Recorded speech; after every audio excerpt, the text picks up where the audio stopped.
Inatasan na ng NBA Director na si Jaime Santiago ang Cybercrime Division na magsagawa ng case build-up laban kay Maharlika at iba pang vlogger na umunoy nagpapakalat ng fake news. Si Margot Gonzalez magbabalita. Pinakikilos na ang NBI Cybercrime Division para sa mga maaaring isampang kaso sa mga vlogger na umano'y nagpapakalat ng fake news laban kay Bongbong Marcos Jr. at sa iba pang biktima raw ng misinformation sa social media. Ayon kay NBI Director Jaime Santiago, ipinag-utos na niya sa dibisyon ang pagsasagawa ng case build-up laban sa mga ito, partikular niyang binanggit si Maharlika. Ang pagsasampa ng kaso sa mga vlogger maaari daw mangyari sa susunod na mga linggo. Sa kaso ni Maharlika, posible raw itong masampulan kahit nasa Amerika ito. Pinupukpok ko na ang aking Technical Intelligence Division, ang aking Cybercrime Division na umaksyon na. Sobra na itong mga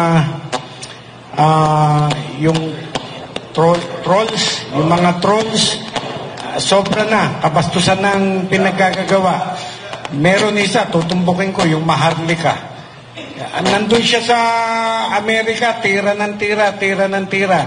But then, ipinapalabas dito sa Pilipinas, right? Therefore, pwede siyang kasuhan dito sa Pilipinas. Hihingi raw sila ng tulong sa Interpol sakaling umusad ang kaso laban sa naturang vlogger. Hihingi kami ng tulong sa Interpol, arestuhin nyo nga yung mga lokong yan dyan, dalhin nyo dito sa Pilipinas. Asahan din ayon sa NBI Director na may maaaresto mga vlogger dito sa Pilipinas sa darating na mga araw. Matagal na raw silang minomonitor ng NBI, maging ang mga trolls sa social media. Yung mga nandito sa Pilipinas, arestuhin namin. Yung mga nasa abroad, we will file case, hindi na sila makakauwi dito.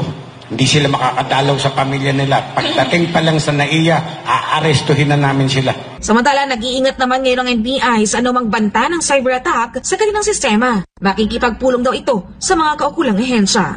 Nag-a-upgrade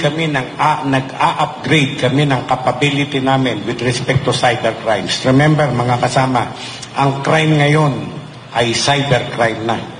Yan ang uso na ngayon. Hindi lang sa Pilipinas, sa buong mundo. Yan na ang uso ngayon, cybercrime.